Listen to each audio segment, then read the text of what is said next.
नमस्कार दोस्तों, जय माता दी। आज मैं आपको जेठ मास में नित्य नियम से सुनी जाने वाली पीपल सींचने की कहानी सुनाने जा रही हूँ। तो प्रेम से बोलिए पीपल देव की जय, विष्णु भगवान जी की जय। एक समय की बात है, किसी गांव में मंगला नाम का एक किसान रहता था।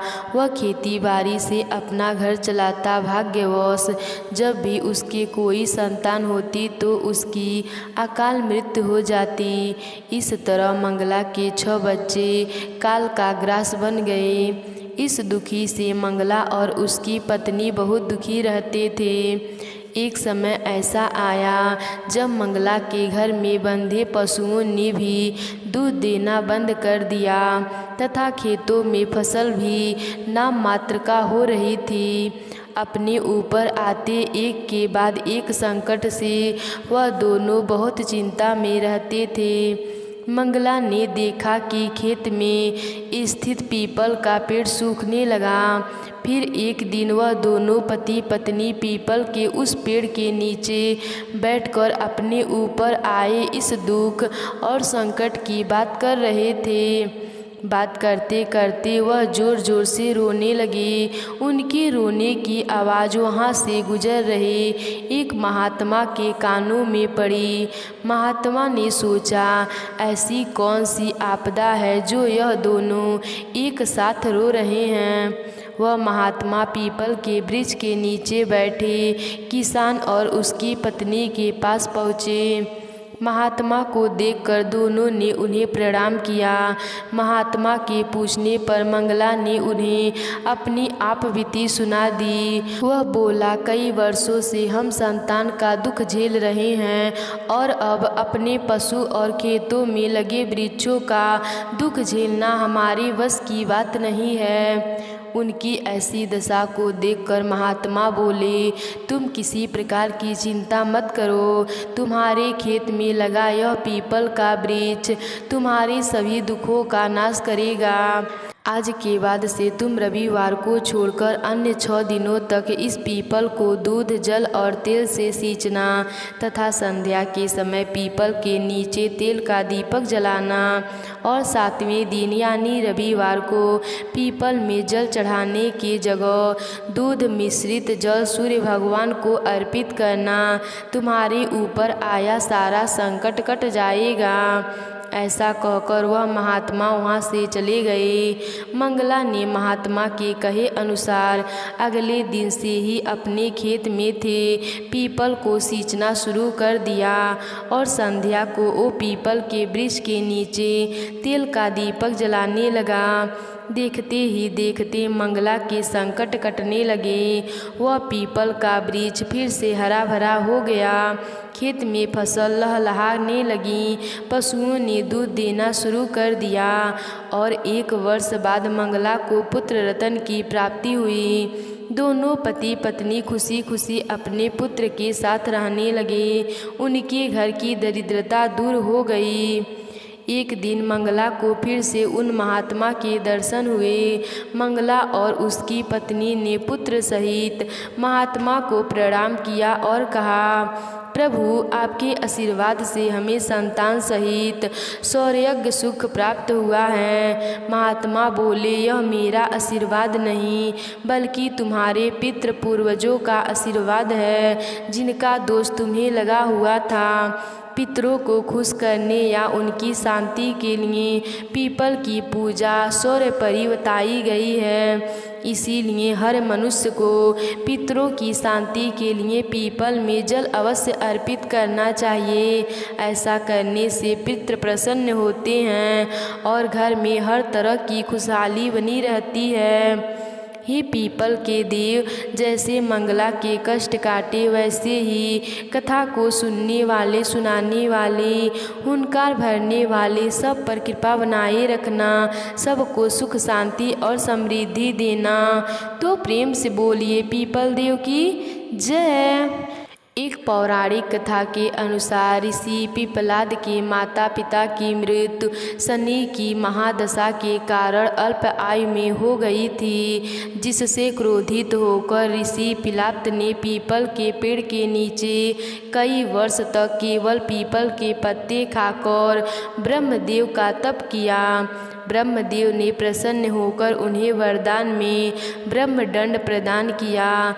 ऋषि पिप्पलाद ने प्रति कोष से ब्रह्मदंड का प्रहार शनिदेव पर किया, जिससे उनका एक पैर टूट गया।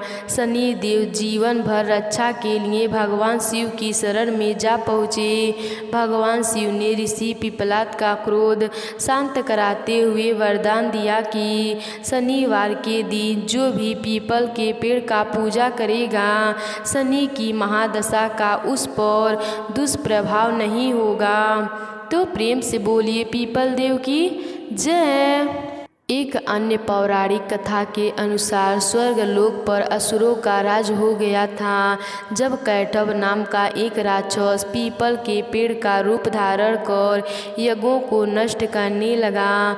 जब ऋषिगण यज्ञ समिधा लेने पीपल के पेड़ के पास जाते तो राक्षस उनका भक्षण कर लेता था। ऋषियों ने शनिदेव से सहायता मांगी। शनिदेव स्वयं ब्राह्मण कुमार का रूप लेकर पीपल के पेड़ के पास गए और राक्षस कैटभ का वध कर दिया। इस तरह शनिदेव ने पीपल के पेड़ और ऋषियों का राक्षस के आतंक से मुक्ति दिलाई। तब से मान्यता है कि जो भी शनिवार को पीपल के पेड़ की पूजा करता है उस पर शनिदेव शीघ्र ही प्रसन्न होते हैं। तो प्रेम से बोलिए शनिदेव की जय। एक कथा के अनुसार एक समय की बात है, एक गांव में एक चंपा नाम की औरत रहती थी। उसका पति और बेटा गांव के बाहर कमाने गए थे। घर में सिर्फ चंपा और उसकी बहू रहते थे। उनके पास एक गाय थी। सास ने एक दिन बहू से कहा कि जाओ और दूध दही बेच कर आओ।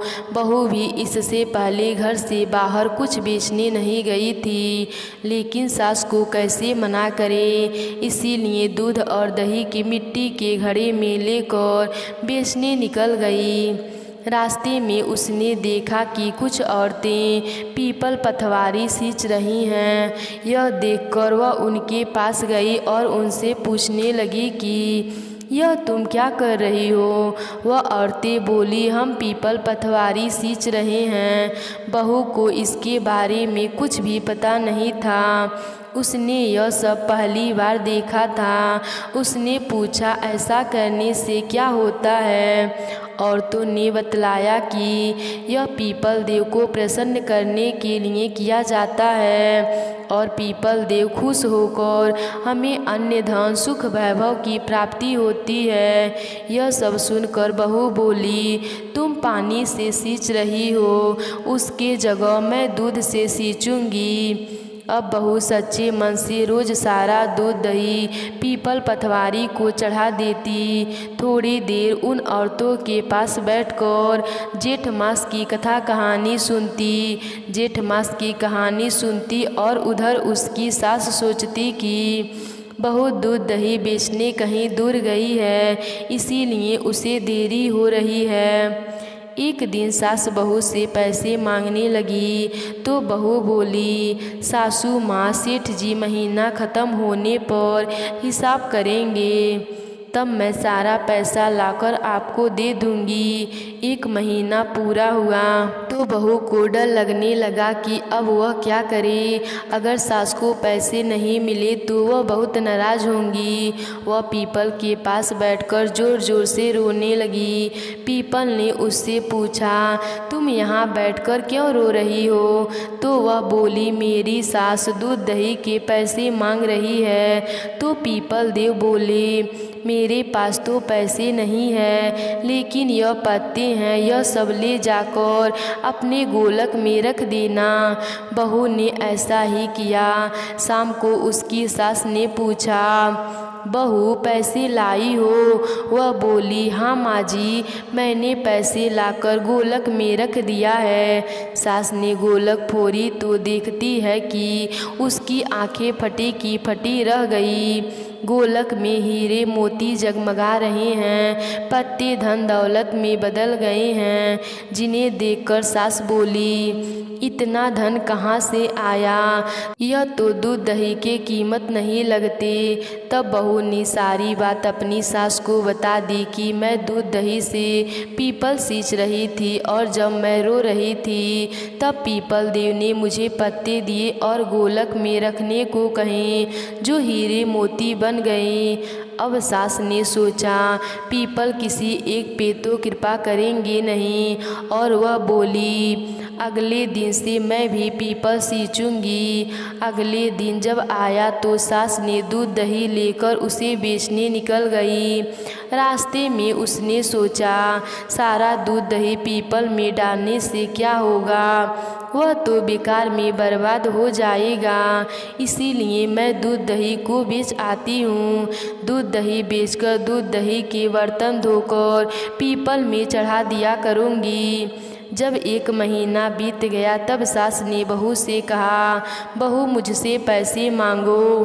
बहू बोली, कहीं बहू भी सास से पैसे मांगती है? लेकिन सास के बार बार कहने पर बहू ने सास से पैसे मांगे तो वह अगले दिन जाकर पीपल के पास बैठकर जोर जोर से रोने लगी।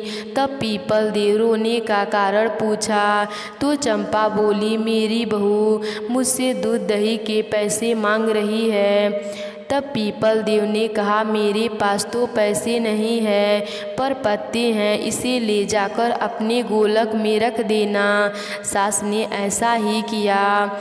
थोड़ी देर बाद बहू ने गोलक फोड़ी तो देखा कि उसमें से कीड़े मकोड़े चल रहे हैं। तब बहू ने सास से पूछा, यह क्या माजरा है? कीड़े मकोड़े देखकर सास भी हैरान रह गई और बोली, पीपल ने तुझे धन दिया, लेकिन मुझे कीड़े मकोड़े क्यों दिए? तभी पीपल देव वहाँ प्रकट हो गए और बोले, तुम्हारी बहू ने मेरा पूजा सच्चे मन से किया था और तुमने लालच में मेरा पूजा किया था। सास ने पीपल देव से क्षमा मांगी और बोली, हे पीपल देव, मेरी भूल मुझे क्षमा करे। अब से मैं और मेरी बहू दोनों साथ मिलकर आपकी पूजा करेंगे और आपको जल से सींचेंगे। शनिवार को शाम को दीपक जलाएंगे। तब पीपल देव प्रसन्न हो गए। हे पीपल देव, जैसे कृपा आपने उन पर की वैसे ही सब पर करना। तो प्रेम से बोलिए पीपल देव की जय।